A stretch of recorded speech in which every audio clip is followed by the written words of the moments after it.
Chapter 17. Ahithophel said to Absalom, I would choose 12,000 men and set out tonight in pursuit of David. I would attack him while he is weary and weak. I would strike him with terror, and then all the people with him will flee. I would strike down only the king and bring all the people back to you. The death of the man you seek will mean the return of all. All the people will be unharmed. This plan seemed good to Absalom and to all the elders of Israel. But Absalom said, Summon also Hushai the Archite, so we can hear what he has to say as well. When Hushai came to him, Absalom said, Ahithophel has given this advice. Should we do what he says? If not, give us your opinion. Hushai replied to Absalom, The advice Ahithophel has given is not good this time. You know your father and his men, they are fighters, and as fierce as a wild bear robbed of her cubs. Besides, your father is an experienced fighter. He will not spend the night with the troops. Even now, he is hidden in a cave or some other place. If he should attack your troops first, whoever hears about it will say, There has been a slaughter among the troops who follow Absalom. Then even the bravest soldier, whose heart is like the heart of a lion, will melt with fear. For all Israel knows that your father is a fighter, and that those with him are brave.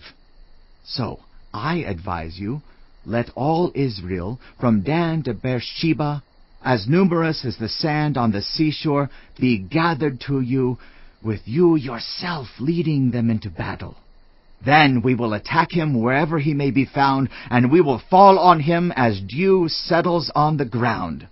Neither he nor any of his men will be left alive. If he withdraws into a city, then all Israel will bring ropes to that city, and we will drag it down to the valley until not so much as a pebble is left. Absalom and all the men of Israel said, The advice of Hushai the Archite is better than that of Ahithophel. For the Lord had determined to frustrate the good advice of Ahithophel in order to bring disaster on Absalom. Hushai told Zadok and Abiathar the priests, Ahithophel has advised Absalom and the elders of Israel to do such and such, but I have advised them to do so and so. Now, send a message at once and tell David, Do not spend the night at the fords in the wilderness. Cross over without fail, or the king and all the people with him will be swallowed up. Jonathan and Ahimaaz were staying at Enrogel. A female servant was to go and inform them, and they were to go and tell King David, for they could not risk being seen entering the city. But a young man saw them and told Absalom. So the two of them left at once and went to the house of a man in Bahurim. He had a well in his courtyard, and they climbed down into it. His wife took a covering and spread it out over the opening of the well, and scattered grain over it. No one knew anything about it. When Absalom's men came to the woman at the house, they asked, Where are Ahimaaz and Jonathan?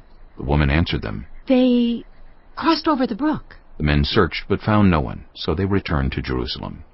After they had gone, the two climbed out of the well and went to inform King David.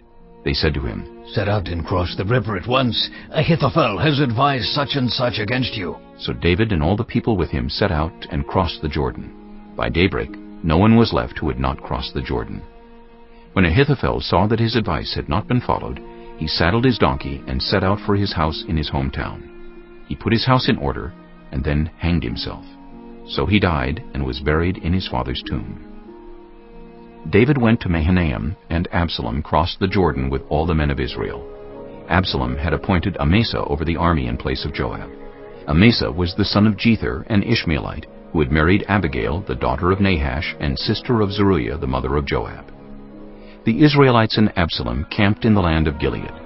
When David came to Mahanaim, Shobai, son of Nahash, from Rabbah of the Ammonites, and Makir, son of Amiel, from Lo-debar, and Barzillai the Gileadite from Rogelim, brought bedding and bowls and articles of pottery.